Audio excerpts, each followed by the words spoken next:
hello, everybody, and welcome to another fantastic episode of Truth Wanted, the show where we talk about what people believe and why. I am your host, ObjectivelyDan, and joining me live in studio tonight, Derek Hawke. Hello, how you doing? Those of you who don't know, Derek is a local around here at the atheist community of Austin, where this show is hosted at every week, live Fridays at 7 p.m. Central. Derek is a lot of things. He's a co-host of the Atheist Vanguard show. Correct. He is a writer, Uh-huh. a voice actor, and just like a bunch of other stuff. So kind of tell us a bit more about some of the projects World that you famous. work on. World famous. Yeah, world famous. World famous. Well, I am a local artiste. Mm-hmm. First of all, let me say, I am stoked to be here. Do the kids still use that word? Sure. Stoked? I mean, what do you mean? You're one of the kids. Yeah. Derek. You're like, what, 25, 23? Like groovy, man. Yeah, cool. So I'm a co-host of Atheist Vanguard, where it's a awesome show where we actually tape interviews with normal people going about their normal lives, and we ask them what they believe and why. We don't pressure them at all or question what they do. We just want to get their story, and then we take it back into the studio and we process it. We look at these ideas. We try to understand where they're coming from, why they're coming from. We also try to there's a lot of bad ideas out there, and we try to shine a light on those. There's a particular one that comes to mind, the TFP, which is a Catholic militant group. They were protesting abortion. They're crusaders for Christ, in their own words. Yeah. We just try to put that to the light. So with Atheist Vanguard, when you take out these, interviews from people and you talk about them in studio, are you making final judgment calls as far as, this person's belief is wrong, this person's belief is right? Like, what's the process there? So again, we're just trying to explore what they believe and why, and then some of it is pointing out the fallacies and the illogicalness and some of the silliness, and also some of the danger and hate. I don't know how many times where I've had people just say, associate the end of times with the promoting of the gay agenda, or there's no such thing as lesbians being married, or if you don't believe what I believe, you're going to hell. They love that H word. So again, and we never mock them, and we actually don't really pressure them or push them to account for why. We just want to get their story out, and then we're not actually putting them down when they're not present. We're just exploring those thought processes, and it's really a fascinating and interesting, new take that's unique at the Austin community, atheist community of Austin. There's a show that none like on any other. Yeah, and it's cool because you actually go out on the street doing these talks with people and stuff, which, again, is the only show right here at the ACA that we do that does something like that. Right. We talk to people. I mean, a lot of our ACA shows here, we do call-ins where we talk to people, live in the studio, but that's a bit different than having kind of a one-on-one where you get a little bit more information from people when you're talking to them face-to-face, that you wouldn't get over a phone call. So that's exactly, cool. I think the idea is really neat. I would love to do something like that with Truth Wanted one day. Yeah. I would love there is some crossover, because we get a lot of people who are just obsessed with demons, obsessed with ghosts, and they're just convinced that they are involved in this spiritual warfare, this constant warfare, and it's always interesting to see, what's going on in their head and why they've come to these conclusions. So it's always a really interesting time, and no interview is the same as the other. Yeah, that's really cool. I just want to remind folks that this is a live call-in show, so if you see the number down there at the bottom of the screen, you're just joining us. Some of you guys might be joining me because I just made an appearance on Atheist Experience for the first time last Sunday, so if you're coming from that, welcome. Welcome to the show. It's pretty fun around here on the Friday night crew. You killed it. Oh, thank you. Yeah, you killed it. You just like a killer hawk. Well, you killed it.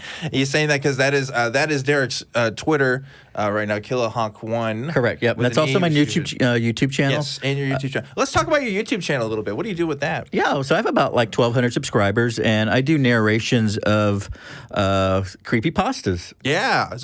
So for those who aren't familiar, what are creepypastas? Creepypastas are basically modern day horror stories and even urban legends type thing, new or old existing ones.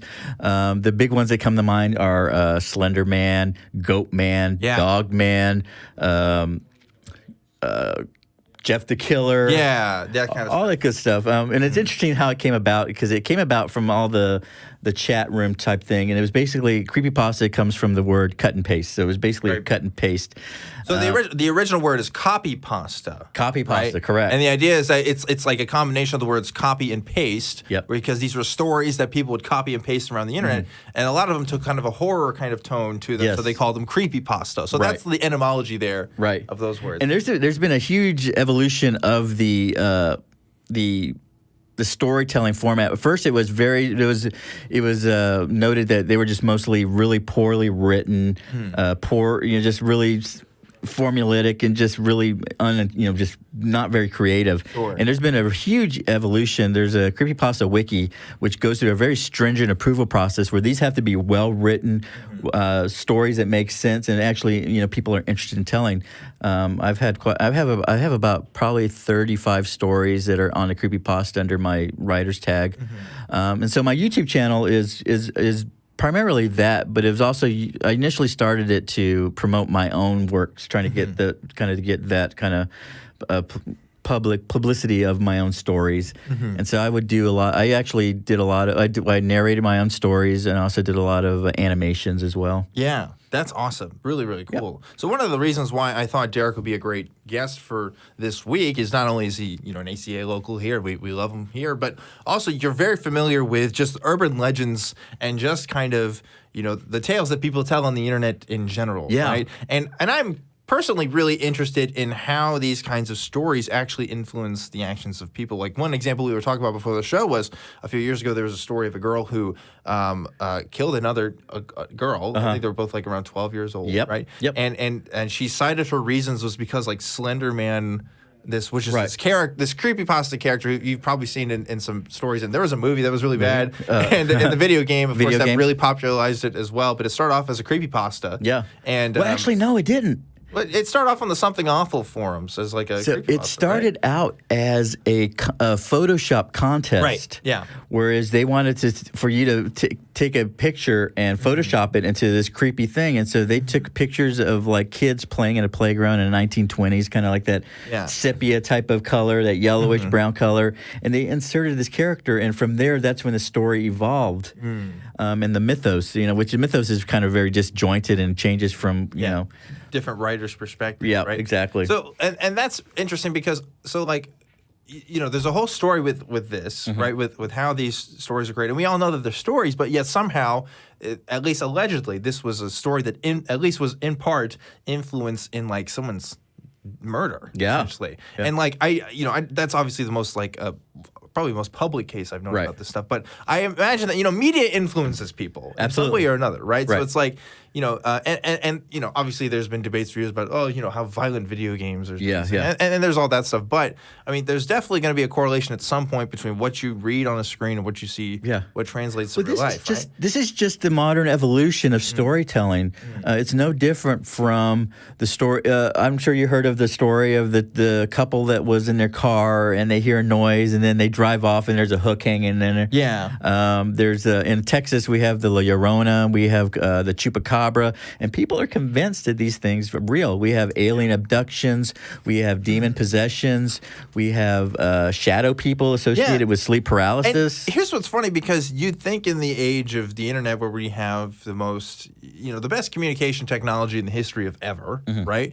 That we would be able to like sort some of this stuff out and realize, this was true, this wasn't true, and kind of collectively decide, how that works. But like it hasn't been that simple. If anything, some have argued this has been worse because with like places like the internet, you now have fake stories, fake sources that people will reference. Correct. Yep. That have credibility in the eyes of people. I mean, when I was a kid, I didn't have a computer at my house for a while. Until it was at least a preteen, I guess. So if I wanted to go, I'd go to like the public library or something, right? And so like whether or not if I heard something was true, like one rumor I had when I was a kid, right, was you could unlock Sonic the Hedgehog in Super Smash Brothers Melee, and you got to shoot all the things at the credits, right? Like this was something that I believed that I just thought I couldn't do, and I couldn't verify because I didn't know how to look that stuff up. That's a belief I had for years. Have you heard of the creepypastas about haunted games? Tons of those. But it's just one of those things where if I didn't know how to look that up. Another was I didn't have the access to that. And that story where you could unlock this character in this game is kind of like a creepypasta in the sense it's something that gets copy and pasted and sent around to people. And so, like, the trouble comes with verification, I think, with a lot of the stuff. And some of it is a bit more obvious. Like, Slender Man, there's you can very clearly find the origins of Slender Man. Like, that's not a question. But some stuff that's kind of older, it was before the internet, like Bigfoot especially, Goat Man, this kind of stuff, that's a bit harder to kind of pin down for some people. There's some reason there's just innate desire for us to scare each other, or be scared, and this is what this is kind of doing, and it's in that storytelling format. I mean, horror stories will never go away. They hopefully will get better. But it's like these characters, and it's interesting because you have very well-known characters such as Freddy Krueger, such as Jason, that is not true. But with these creepypastas or these urban legends, there is an element of is this true or not? And it's that mouth to mouth relaying of stories that we're known for. Hold on, mouth to ear, right? Okay, mouth to mouth story. See, that's a little too. Okay, I don't know you that well. You know what I mean? Like that's cool, but I'm hung up on the story. I'm thinking I'm stuck on a human centipede. Right. Well, that's mouth to something else, but we're not going to go there because this is a family TV. This is not. Hey, clearly you haven't listened to the last couple episodes of the show. This is definitely not family oriented anymore. I don't know if it ever was, but well, I'm innocent. I'm trying to protect my virginity. Jesus. Okay, moving on. We want to talk about your book really quickly as well. Did you got a copy of it here? Wow, I have it right here. Wow. So this is my first book, and it's actually a book I contributed to. It's a anthology of over 100 authors. I wrote, and it is a creepypasta. Yeah. And it's an original. You can buy this book and. Forgive me for all the other authors. What's the name of the book so the folks at home that are listening? It's called Monsternomicon. Monsternomicon. And it is a story I wrote called Giggle. And then the second book I wrote was called Modern